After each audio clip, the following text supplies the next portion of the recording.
This is Gilbert Gottfried. You know you're the host. Yes, believe me, I wake up screaming. Your name's on it. Hi, this is Gilbert Gottfried, and I'm here with my co-host Frank Santopadre.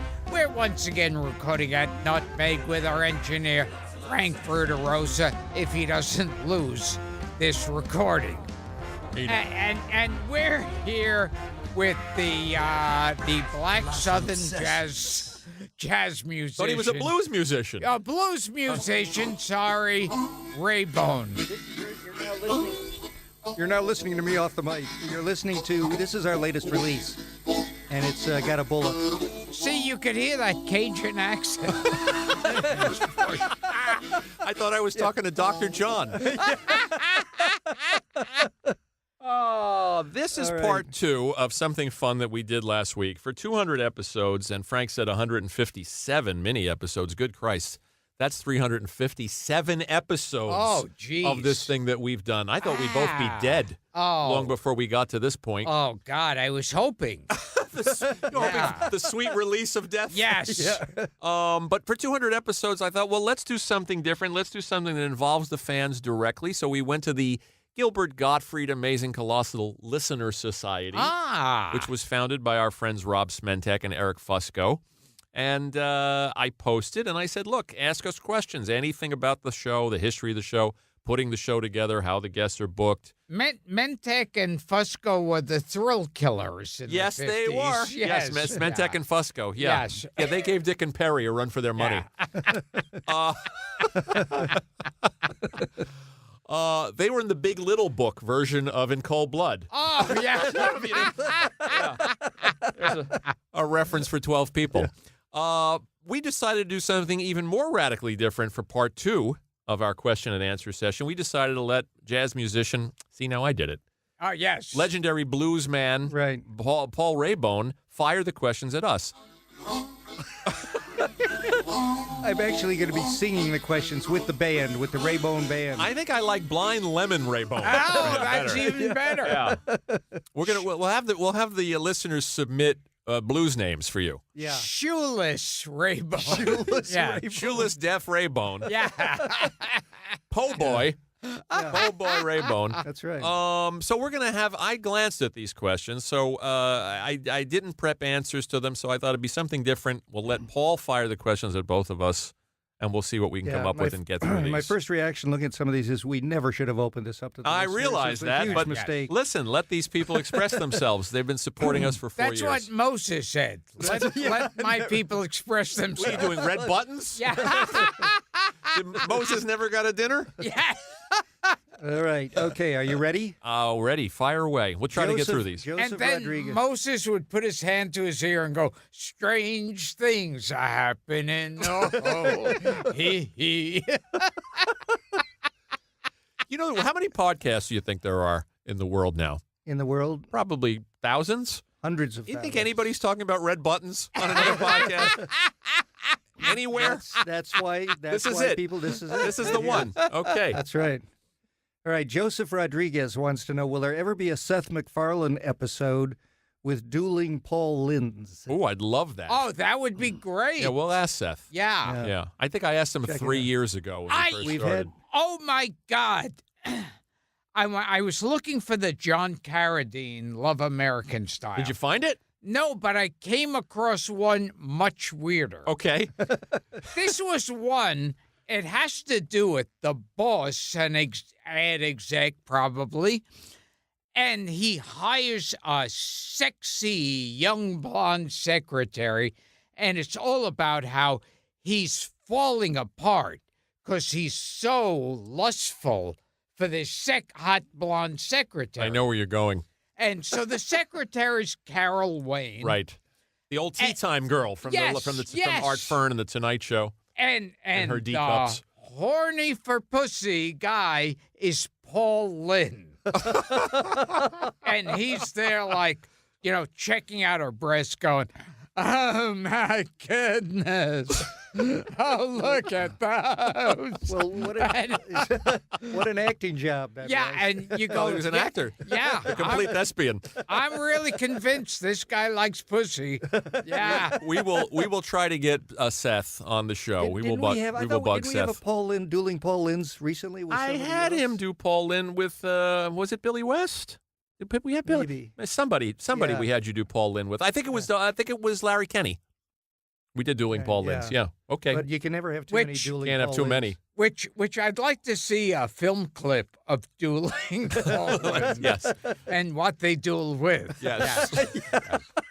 That's the sequel to Hamilton. Yes. Thank you, Joseph Rodriguez, for opening up that discussion. All right. All right, Gabriel Noel. I'd very recently realized that all of your podcasts to this point have been exclusively with English-speaking guests. Some would question. Do you want us to interview Raul Castro? I would say some would question whether we have English-speaking hosts. Yes, So that's debatable. Is there or has there ever been a prospective guest that is open to being interviewed that doesn't speak English? Yeah. Or at least not comfortably speak English and requires a translator? I think of as an example the now deceased Lupita Tovar. Lupito Tovar. Lupita Yeah, she Tovar. died. Oh my She would have God. been good. But what about Charo? That's not really English. Yeah, but she's one of those, like, I think if you call her at 3 a.m, she'd answer in perfect English. So it's an act. Because, like, that accent's gotten stronger over the I see. years. Surprise her at 3 a.m. and Yeah. she speaks like Helen Mirren. This would be an interesting translator who can actually get, what is it, Lupita? We'd like to get Pink Lady from Pink Lady and Jeff. Well, you want Papillon Susu. Oh, I don't know I'd how love her to English get is. Papillon Yeah. Susu. How's her English? Just get her to say, "Me so horny." Okay. Me rubs you wrong time. She was this actress that you know or you know of. We know she was. She was in the Spanish Dracula. That's yeah, it. Yeah. So she that's would what have I'm been here. great. She would have been great, but Yeah. she died. Yeah. Gilbert, let's hear a little of your Spanish just to see. Yeah. She doesn't have any Spanish. See, All right, Debbie Ribellini, how did you two meet? This is kind of romantic. Oh, we've talked about And how this did on it the develop show. into a friendship? I know you've said he didn't know who you were after you'd met before. I don't met know- him 100 I don't know which one times. of you, yeah. He's ridiculous. He's such a sociopath. Okay, here is He a didn't know me, even though I'd met him. His wife was a kind is a kind person with actual social skills, and I got to know Dara instead of getting to know him because it was like the translator. well, That's right, like, yeah, that's right. Yeah. and this is after the podcast's been on, and we've had him on as a guest, and then I get invited to do an episode of Crashing, and a guy comes up to me and says, "Hey, really, thank you for doing the show. You're great on it." And I go, yeah, thanks." And he points to himself and he goes, Judd Apatow. See, I'm in good company. Yeah. Yeah. For years, I used to go up to him after shows when Caroline's was at the Seaport. Yes. Yeah, you were always good to your fans after the show. I can't remember. Ever performing there? Yeah, no, I can't remember. I could work with someone for like 50 years Yeah. and then go Right. out to lunch and then have to be reintroduced Right. to them. when I come How back. many episodes were we in before Gilbert could pronounce your name correctly? So at least 27 or 28. We so, should do so a 2 collage. weeks. 2 weeks after this show officially ends, he'll have no notion of who I am. Right. Yeah, Right, exactly. that's Well, right. it won't be 2 weeks. No. But I got to know Dara over the years to talk because she was the translator. See, when Coco the Gorilla's on the Tonight Show, you don't talk to Coco the Gorilla, you talk to Joan Embry from the San Diego That's Zoo. right. So that's how. So we Dara and I formed a friendship, and then gradually, he spoke to me, Uh-huh. and over time, and then well, they know the podcast story. They've heard how the podcast came together. Right. Watch Kevin Doherty's little doc that's circulating. now. And Frank, I was walking along aimlessly in L.A. Yeah, that's a great one. And Frank, who I didn't know was Frank, even though I worked with him like 50 times on other shows, he says, "Gilbert." And I go, some schmuck knows me from TV. Yeah. And then he says, and I didn't know. To me, he was a complete stranger. And he says, we're going over to the autograph signing convention. You want to jump in the van? And I said, oh, okay. Yeah. Or I could have. It was like the guy in Silence of the Lambs. I have to move a couch. But that story we've told too 100 times. So all right, now this is a little dangerous. Here's a question that goes right to the heart of the podcast. Mm-hmm. Ready? From Jorge Ojeda. We'd like to have him on the show. There's your non-English speaker. English, right? Yeah. Where does Gilbert hear all those stories and rumors from, or does he just make them up? Oh, those are fighting words. Yeah, those are fighting words. Maybe we should just skip that one. That's where does he hear them? That's inappropriate. Where does he hear Usually in gas station men's rooms. A cockfight in Tijuana, where he was opening. If only my agent could get me that. Now, all of these questions are intended to drive a wedge between the two of you. Okay. I don't know why. Hi, Frank. I, for one, am quite happy that Gilbert has not replaced you with a Scarlett Johansson robot. Well, speak for yourself. Is that a woman? That's Beverly Carr. Oh, I know Beverly. Thank you, Carr. Beverly. You're so sweet. I appreciate it. I'll send you an extra wedge pin, Right. orange wedge pin. Sarah Shue Wilson, is there a bad movie either of you are embarrassed to say you enjoy? I think we've talked about a lot of those. Or one you try to defend to others who don't appreciate it. I mean, we love lots of bad movies. Oh, well, so many bad movies. Yeah. Dr. Butcher would be one of yours? Oh, yes, that's one of my faves. I love a movie. You cannot find this movie. I've mentioned it on the show, and I mentioned it to Rob Reiner when he was on The View, and he turned white. The movie is called Fire Sale. It was directed by Alan Arkin. Oh, wow. It has this wonderful cast. Kay Medford's in it. Sid Caesar's in it. Wow. Reiner's in it. Vincent Gardenia is in it. Richard Libertini is in it, for Christ's sake. It barely saw the light of day. It was made in the 70s. It's hilarious, and it was written by Robert Klein, who wrote Where's Papa? Jeez. It's not a very good movie. And you've looked for it and can't find it. I can't find it anywhere. Yeah. And if anybody within the sound of my voice can find Fire Sale on anything, probably beta or VHS, so we can't even watch it, send it to us. But that would be my answer. I think I have a kinescope of it. Right. And also, I want to answer that question differently once I've seen Funky Monkey. So I will reserve. All right, now Chuck Robinson says, have you guys ever come up with your personal top blank movie list, top 10 or top 20, to share on the show or with the group? My own top 10 fluctuates between 15 and 16 movies, LOL. Interesting. We've never done that. No, in fact, that was one of those things when I did Turner Classics, was like, you have to pick a bunch of movies, and that was... How much time did they give you, advance notice, when you had to pick those? Not that much. Was it a couple of weeks? And I remember going... I remember what was happening a lot is I would pick a movie, and then I'd say, do I really love this movie, or does it sound impressive? Oh, you're trying to pick it so that you can say, look at my chops. Yeah. Right, Look how smart and cultured. People tend to do that when they put their top 10 lists together. Yeah, you'll name like these foreign The Discreet Charm of the Bourgeoisie. That's it. Yeah, Which is a good movie, by the way. You had Hamlet on your list, I think. Yeah. Yes. Yeah. But the Mel Gibson version. Yeah.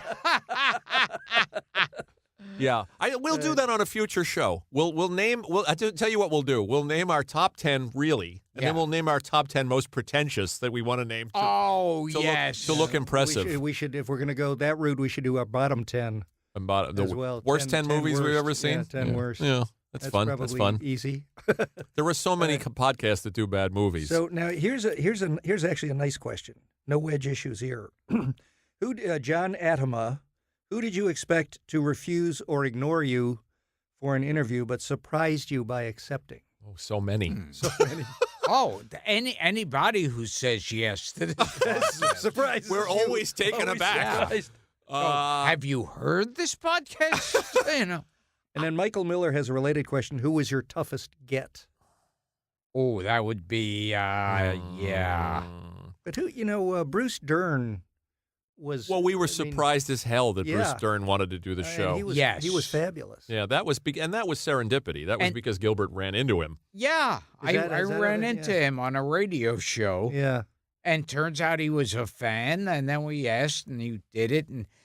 And Bruce Dern, I remember, had one of those ridiculous memories. Oh, he was great. Yeah, he was could great. He could name the extras on a movie he did 50 He years was ago. wonderful and funny and Yeah. self-deprecating, and that was a turning point in the show. Oh, when I yeah. thought we can get Bruce Dern That's to do right. this Yeah, show, and then that we was- got a little bit of extra confidence. Yeah. But when you approach someone like Dick Van Dyke, no, you don't expect him to say Yeah, yes. Dick Van Dyke. Nor do you expect him to sing with Gilbert. No, Yeah. Or Lee Grant, or any of the other luminaries, or Peter Bogdanovich. I thought Yes. would laugh in our faces. Yeah. but we are so happily, pleasantly surprised. Yeah, and Carl Reiner Yeah. and all these people. And Norman, Yeah. Norman, and Yeah. prestigious actors, Yeah. Yeah. serious. I never thought Matthew Broderick would do it. Yeah. Yeah. We wrote him a little love letter. I and- mean, after saying I thought Ferris Bueller sucked opening the interview, I don't know that I'll do it again. I was But- looking. I not to blow our own horn or to toot our own horn, but I was looking last night. When we got to the 200th episode, and my wife and I were Genevieve, we were compiling the list, and I get impressed. I look at the 200 names of Yeah. these people that Oscar winners and people with stars on the Walk of Fame, and just people that we grew up loving. Yeah. Barry Levinson and Roger Corman Yeah. and that these people want Joey Pants. And, you know? and every That they time want to come here and play with us. every time someone says yes, I do get that surprise. Like, what? Whoa. Me too. And then I get nervous that we're going to Yeah. fuck it up. And inevitably we Inevitably do. we do. Yeah. Yeah, you're right to be nervous. Yeah, even Keith Carradine, who we just had on the show an hour ago. Yeah. I thought he's busy. He's not gonna, But he came in here and he was full of compliments and And- loved Gilbert and was shot out of a cannon. And you're so happily surprised. Loads of fun stories. Yeah. It's the most rewarding thing about doing the show. Yeah. Some of these episodes, like him and like Bruce Dern and lots of others, when they talk about the craft of acting, I love that. It's great. Because I think a lot of times they're saying things here they've never said before. No, I mean, we have kind of a body of Hollywood lore now that's vast. I keep saying to my wife too, they'll never do it. And my wife reminds me, that's what you said about Dick Van Dyke, and Right. that's Yeah, what you said right. about Steve Buscemi, and that's what you said about Matthew And Broderick. they're delighted usually after they've done it and pleased with how it came out. Dick Right. Van Dyke was, Right. I mean, and lots of others. We'll keep trying. We'll keep shooting high. Yeah.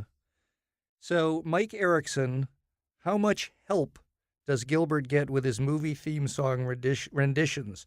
I know his memory is superhuman, but it's getting ridiculous. Oh, that's all him. Yeah. No help.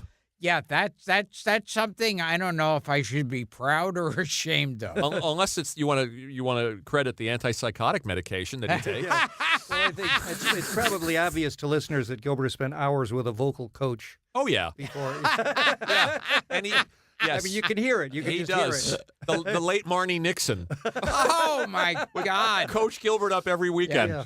He does tap with Tommy Toon when he's So, free. Frank, here's one for you. I feel pretty. I feel pretty.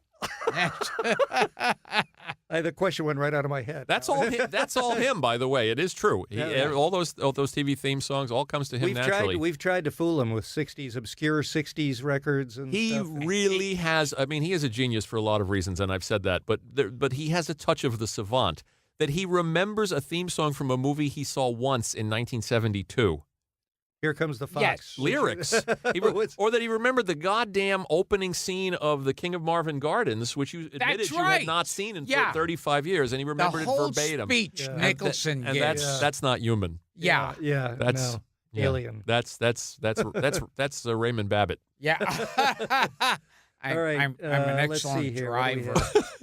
Here's an open. I don't know how to take this, but that's up to you guys. What was the one Pat- that was for me that you skipped? Oh, the one. Oh, which if you had a, I don't know. It went away. Okay. I think it was. Oh, here we go. Alex Knight. What TV show writer's room would you have loved to have been a part of? Oh, my gosh. Ooh. So many. Oh, God. Well, of course, like Sid Caesar's. Okay, that's just the standard Sid Caesar answer. was Yeah. I mean, that was across the board 'Cause that training was ground for everybody. Insane. Yeah, or the original SNL. To be in the room with yeah. Zweibel and Franken and Davis and Ann Beats and Michael O'Donoghue and those people. Or Gilbert's season on SNL. Or Gilbert's God, season. yes. Yes. Yes. Yes. Well, That's a missed opportunity. This is the thing about writers. No matter how bad the show is, and I've worked on many of them, Yes. there are always very, very talented people in the writers' room. It's not often the writer's fault Yeah. Right. what the product is. Right. So, Tim Weisberg, here's another chance for us to toot our horn here. Of all the folks you have either talked to or talked about, who are you proudest to have introduced to people who may not have been aware of their work? That's a great So question. So many. So many. How about Barbara Feldon? Oh, that was great. Early going. Yeah. yeah, Barbara was great. yeah.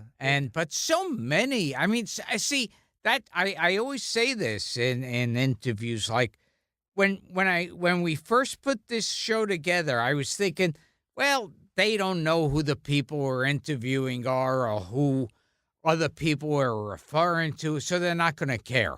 Yeah. And then over the years, you get these emails from people who say, I had no idea who that was you were talking to Right.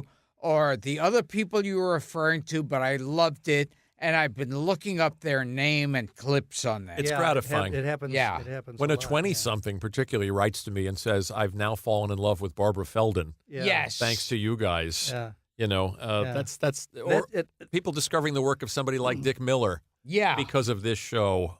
People with big bodies of work. That's very gratifying. And it's like they have, some of them take it like a fun homework assignment. They look up these people's careers. And I can't tell you how many times we'll get like former podcast guests who go, oh my God, I've never gotten that much attention in my career. Oh yeah, that's And that's that- gratifying. Yeah. That is gratifying too. Yeah, that's and that that's mixed up with talking about favorite movies because a lot of these people that we introduce to people, we're also introducing some of their movies. That are Absolutely. fabulous. That have been Yeah. lost and Absolutely. forgotten. Absolutely. We're going to get back So, at some point yeah. to doing movies in the mini eps too, movie So- recommendations. Now here's I'm going to direct this one to Gilbert. It doesn't say this is from Gregory Garizar, Yeah. and the question, Gilbert, is why is Frank Santopadre so damned handsome? I think you're the perfect person. Could you try to laugh it up a little less on that one? I'm not sure we can continue And what with he the doesn't episode. realize is Frank is sitting on my lap right now. Am I Richard or Marlon? That's the beauty of podcasts. You can't. By see the way, who's sitting. full disclosure, that's a friend of mine from college, from film school. Greg Grazar is his name. Geez. Greg Yeah, Grazar. and he's taking the piss out of me, as the Brits say, a little bit there. Okay. Thank you, Greg. Now, I love you too. Now, Jack Lokensky. Mm-hmm. This is a kind of a behind the scenes at the podcast. We get a lot of swag here. from Jack people that- You know, when you're at this level of celebrity, the Yeah. swag just flows. Why are in you looking at me? nonstop. All right. So the question, where is the damn question here? Okay. Did either of you actually use the squatty potty when they were? That's a great question. I'm sorry to say I did not use it. It was a missed opportunity. I think so. Yeah. I do try to use the products. Okay. Here's what. Can I? That's Gilbert using it. Yes. All right. No, we didn't use it. No, but it's No. I'd like to take this moment to say it's a great product, even though neither one of us could endorse it. And scientists have tested it. Yes. Yes. So can I take my as the reader's privilege a question directed a question about me? Is Sure. Go right ahead. Sure. So this is from Jackie Dotson, who's a regular. We know Jackie. Sure. We know Jackie Folk Dotson. He was one of the villagers on the Andy Griffith Show. That's him. Yeah. Yep. Yeah. And the question is, why do Rayburn and Rupert Holmes look so similar? Well, Rupert and I have collaborated in ways that few people know about. There is actually. a little bit of a resemblance between. That's a lot of resemblance. That's A little bit of Rupert Holmes in you. yeah, and I have the same sort of vast resume and background of composing and, And writing. And you're Richard both Pryor's writers. got Both a lot writers. of Marlon Brando in it. That's true. Yes. About this much. I wish we were visual. How many of those can you plow through there, I Paulie, don't know, in Stephen- 6 minutes? Stephen O'Neill, are the ethnic slurs agreed upon beforehand, or are they come right from the heart? Yeah, they come from a committee who has to vote on it. That was Stephen O'Neill. Ironically, those are outsourced. Mark Arnold wants to know, here's a weird crossover question. Gilbert mentions how much he loved being a guest programmer on TCM. We just talked about that. Yeah. But what if he was a guest programmer on USA's Up All Night? What great jerk-off movies would he pick? Oh, there you go, Gil. Oh, wow. See, it's funny because those jerk-off films, that was during the 80s, the teen jerk-off comedies. And they never quite lived up to the poster. Right. They were kind of like those cheap sci-fi films Yeah. where you see these enormous monsters and airplanes blowing up. And, There were a lot of movies in the 80s, a lot of those teen comedies about like naughty teachers and you Oh, remember these yes. kind of Right, things like with right. Sylvia Christel yeah. with European actresses. Oh, of course. There were a lot of those kind of things. There was Porky's knockoffs. There was one movie, Zapped, with Scott Baio, Right. where the poster is very promising and the premise is promising because he's got telekinesis Oh, I where he see. could rip it's Well, but I love the theme song. I love the songs in Zapped. But you know, I know a stroke film, if I may, that you did like, Yes. which probably possibly it was too quality a picture Yeah. to show up on Up All Night, but it was Matilda May in Oh my Life God! Force, in Toby yes. Hooper's Life Force. Yes. So there you go. There's one. Matilda May and Life Force. That wasn't the one where she just wandered across the screen naked from time to time. Yes, Yes, that's the one. she's a naked, Occasionally she'd change a bulb. naked girl vampire. Yeah. Oh, and there was another film that came out around. Incidental nudity. There was another film that came out around that same time, like during the 80s. And that was Blame It on Rio. Oh, sure. Well, Stanley Donen made that. of all people. yeah. And Yeah. so Michael Caine and Joe Bologna. Right. And I forget the girl's name. Well, I think it was Michelle Johnson? Michelle Johnson? Yeah, I think so. Something like that. Yeah, she was hot looking. So Okay. that was Mark Arnold, who also says thanks for all the laughs and congratulations. So was Rafer Johnson, by the way. Also. And let's see. George Seminara, question 1. Where do you get the best herring? Bill Macy. You got to check with Bill. Macy. Check with Bill. Check with Oh, Bill geez. Macy. Question 2. On the Christmas show, was that Gilbert's Peter Lorre? Whoever it was stupendous. Did you do Peter Lorre? Yeah, Oh, he did. yeah. Yeah. Oh, thank Yes, you. that- Yes, he did. Yes, of George course. Seminara, that was Gilbert's Peter Lorre. You don't And mind me, by the way, making you act like a trained monkey and do Peter Lorre for the guests, do you? Because normally I have such self-respect when I do this podcast. Gilbert, how about a little John MacGyver for the Yeah. guest? But you know, he just did it for Keith Carradine, and the guy was pumping his fist in the air. Yeah. He loved it. That's Yeah. right. So Rob Smentek, who's one of the managers. He is one of the Listener Listeners Society, yes, moderators whom we thank and appreciate. and founders. To Frank and Gil, what's your favorite joke? Oh my gosh. Oh, geez. I don't know if I have a favorite. Who was it who told us about? I'm going to get this wrong now. No kidding? Somebody's. Well, you know, it's a really dirty joke, but it's the one about the kitchen sink. The one that. That that's one, a- yeah. That's a funny joke. Yeah. I'm going to tell a clean joke Okay. that Okay. my nephew told me when he was 4 or 5. Okay. My nephew Lucas, and I just thought this was the best joke coming from a kid or anybody else. He said, "Who's Irish and spends the year in the backyard?" Patio furniture. Patio. Thank you for that. And I think Gilbert's joke that he tells in the documentary, he had a hat, is as good a joke. Oh, yes. That's a great joke. Yeah, that's a good a joke as any. Yeah, that was my dad. That was my dad's favorite joke. In fact, one time I told it to Diane Cannon. Really? Yeah. You'd almost think that was Diane Cannon. You'd think. Someone else will never do the show All now. right, Who else? Here's a bit of a left-handed kind of. Let's see how this goes. This is for Gilbert from Dale Whiteley. Does Gilbert see newer horror movies, and what does he think? Oh, that's funny, because I haven't kept up on horror films or most like modern films. Like I've gotten lazy as far as going out, and I even get sent screeners, and I always mean to watch them. I generally catch films when I've been when one has to come on when I'm just switching around. Do they still have SpectraVision in the hotels? Do they still have that? They still have that thing that they don't have that anymore. He only watches the jerk-off movies. Yeah. When he's in a hotel, he can't do anything. He doesn't know how to use his phone. No. Heaven knows he's not prepping for a podcast. I'm going to make you watch. It's not a feature, but I'm going to make you and Dara watch the first season of Fargo on DVD. Oh, okay. With starring our friend Keith Carradine, and it's wonderful. And you'll thank me. Yes.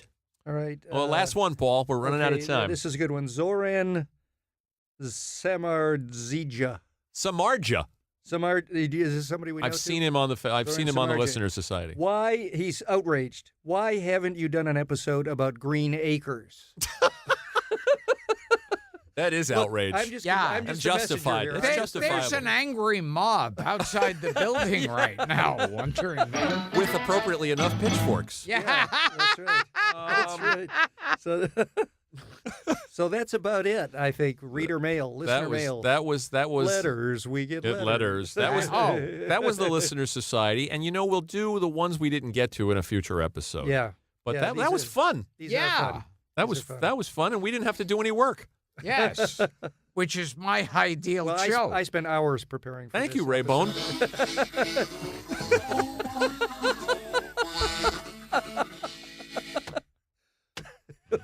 Number 10 with a bullet. I think this was a nice way to celebrate 200 episodes with our fans. Yes. And we'll do it again. I don't want to say when we hit 300. Oh, I do not want those words to leave my lips, but if that day should come. Yeah. It's just a shame that we don't generate a little more laughter in here when we talk about it. If that day should come.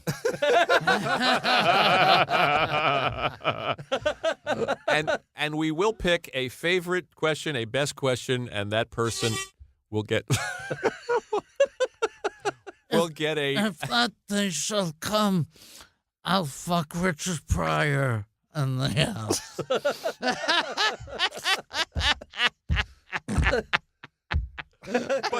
But it won't be personal. It'll just be business. Yes. I understand. Only business. Thank you, Raybone. Thank you, Verderosa. Thank you, Dara. Thank you, Listener Society. I'm not thanking you. Verderosa adds a lot of class. He does. He does. Shall you take us out then? Oh. People have to go home. Okay, this has been Gilbert and Frank's Amazing Colossal Obsessions. Thanks to everybody for 200 and all your wonderful questions. Thank you, Raybone. Right, a little exit music for you here.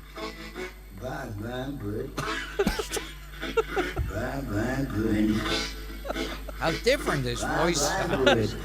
Well, that's my singing voice. Bye, bye, bye, bye, bye.